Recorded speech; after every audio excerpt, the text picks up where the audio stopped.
आइए आज तारीख के एक इंतहाई फैसिनेटिंग और शायद सबसे ज़्यादा मिसअंडरस्टूड मिलिट्री वाक़े का तज्जिया करते हैं। फ़तह मक्का। ये किसी भी आम जंग जैसा नहीं था। इस एक्सप्लेनर में हम डायरेक्टली सोर्सेज की मदद से देखेंगे कि आखिर एक ऐसी फ़तह कैसे मुमकिन हुई जिसमें हथियार से ज़्यादा हिकमत अमली और दरगुजर का इस्तेमाल हुआ। तो चलिए विदाउट एनी डिले शुरू करते हैं। ज़रा इस पैराडॉक्स पर गौर करें।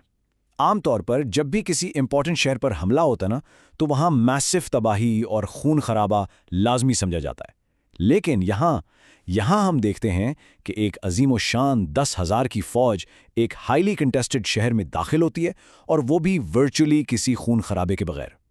सुनने में लगता है कि नो वे, ये प्रैक्टिकली इम्पॉसिबल है। यही पैराडॉक्स हमारी आज की इस कहानी की बेस है। ओके, तो let's dive into this chronologically. कहानी की शुरुआत होती है एक टूटे हुए 10 साला अमन मुआहदे से। यहाँ का कबायली नेटवर्क बड़ा कॉम्प्लेक्स था।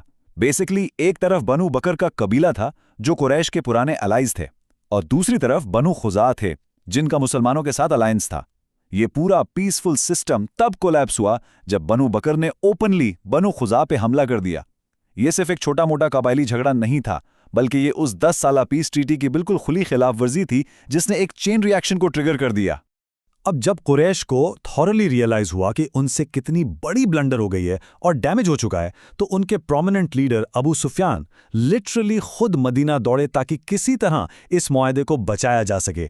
लेकिन वक्त हाथ से निकल चुका था। उनकी ये डेस्परेट कोशिश बिल्कुल नाकाम रही और उन्हें कंप्लीटली मायूस वापस लौटना पड़ा। राइट, अब यहां से हमारा नैरेटिव शिफ्ट होता है मुकम्मल राजदारी और एक सस्पेंसफुल फौजी तैयारी की तरफ।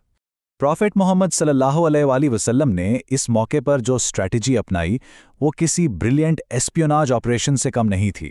उन्होंने 3 मल्टी प्रोंग्ड स्टेप्स लिए। पहला, एक्चुअल टारगेट को बिल्कुल सीक्रेट रखा गया। प्रैक्टिकली आम सिपाहियों तक को मंजिल का नहीं पता था।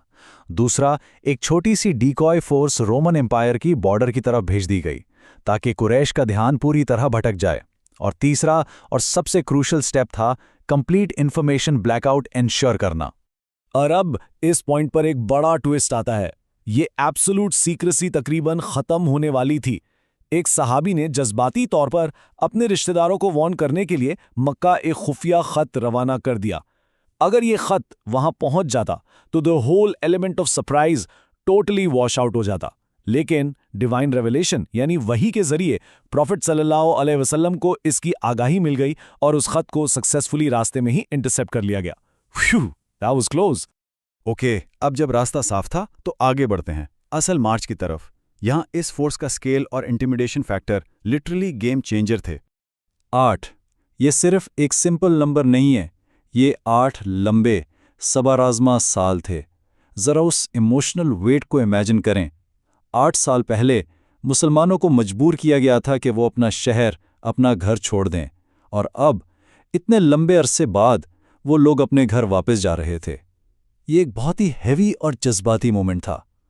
और पिछली स्लाइड से कॉन्ट्रास्ट करें तो अब उनकी स्ट्रेंथ कितनी थी? 10,000। 8 साल पहले की वो एग्जाइल की हालत अब एक मैसिव अनस्टॉपेबल फोर्स में बदल चुकी थी। ये 10,000 कंपेनियंस जब मक्का की तरफ मार्च कर रहे थे तो ये स्केल ही अपने आप में दुश्मन के लिए किसी एब्सोल्यूट शॉक से कम नहीं था। यहां आकर एक बार फिर साइकोलॉजिकल वॉरफेयर का बेहतरीन डिस्प्ले मिलता है।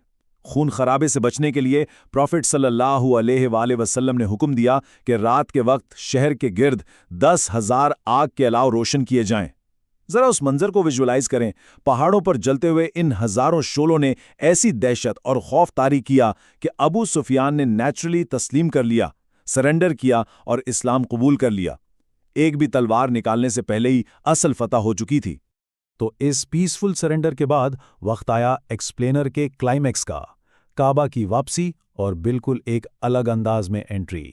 प्रॉफिट सल्लल्लाहु अलैहि वसल्लम की क्लियर इंस्ट्रक्शंस थीं। उन्होंने स्पेसिफिकली अपने टॉप कमांडर्स खालिद बिन अल वलीद और जुबैर इब्न अल अव्वाम को स्ट्रिक्ट ऑर्डर दिया कि किसी भी किस्म के अननेसेसरी ब्लडशेड से हर हाल में बचा जाए। ये एब्सोल्यूटली क्रूशल पॉइंट है, क्योंकि जनरली हिस्टोरिक मिलिट्री विक्ट्रीज खून खराबे और रिवेंज पर खत्म होती हैं, लेकिन यहाँ फोकस टोटली रिस्ट्रेंट और पीस पर था।